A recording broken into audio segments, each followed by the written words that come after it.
Among the many factions and classes thriving in the cruel, unfeeling wastes of post-apocalyptic Equestria, raiders are considered the lowest form of scum that ever plagued the land with their very foul existence.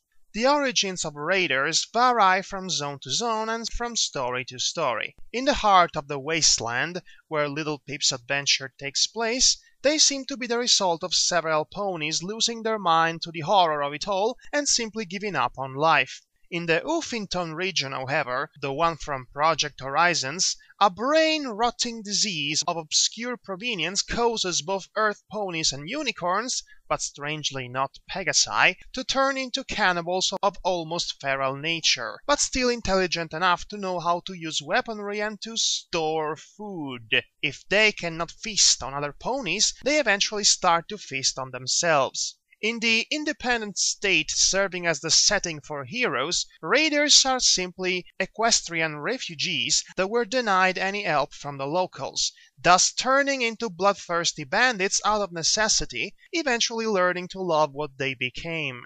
Their stories and origins might be different, but they all share the same basic trait. They're all a bunch of unredeemable, savage, pillaging murderers and rapists, both males and females by the way, that love to decorate their outposts with the mutilated body parts and organs of their victims. Needless to say, they are an interesting lot.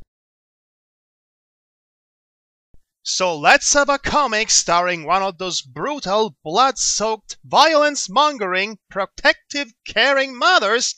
Wait, what?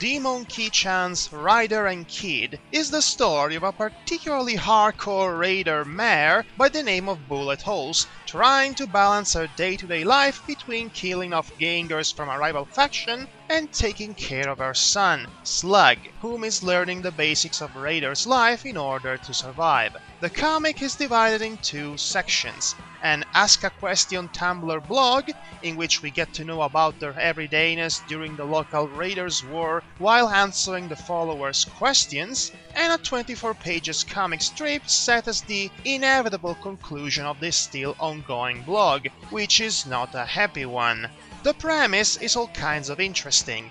It delves into the hardships of a raider's livelihood, thus providing some barely top-down context for that infamous behavior that's always associated with this class, but without condoning it. Bullet Holes is a pure badass of the minigun-wielding variety, with a twisted sense of humor and a relatively short fuse, that also manages to be the best parent and role model possible for her surprisingly good-natured foal, for whom she wishes a better life, outside of her own violent world. The interesting aspect of her character is the lack of an actual dichotomy between her raider and mother personae, because they are one and the same. She loves to get down and dirty, roughhousing, getting drunk and engage in every kind of not safe for work activity, while still being there for Slug with the same never stop having fun attitude that inspires their child to grow into a stronger individual. Mother and son share a strong bond that make them feel like a genuine family, but retain opposite personalities to make them also work as a comedic duo. It's not an excellent comedy, mind you, but good chemistry is still good chemistry. Raider and Kid is not the best Fallout Equestria side story out there, but the easy-to-the-eye hand-drawing style and the charm of its protagonists are good enough incentive to give this comic a shot. Besides, if you're already addicted to this particular universe to the point that you cannot live a single day of your life without checking out as many side stories as possible, Bullet Holes and Slug's escapades will give you plenty of satisfaction.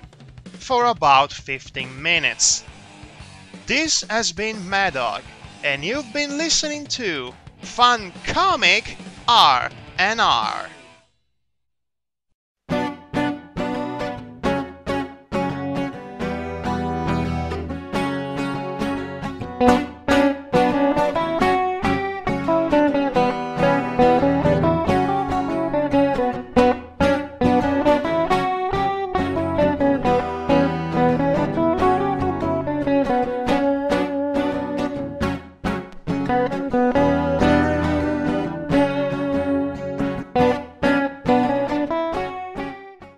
So let's have a comic starring one of those brutal, blood-soaked, violence-mongering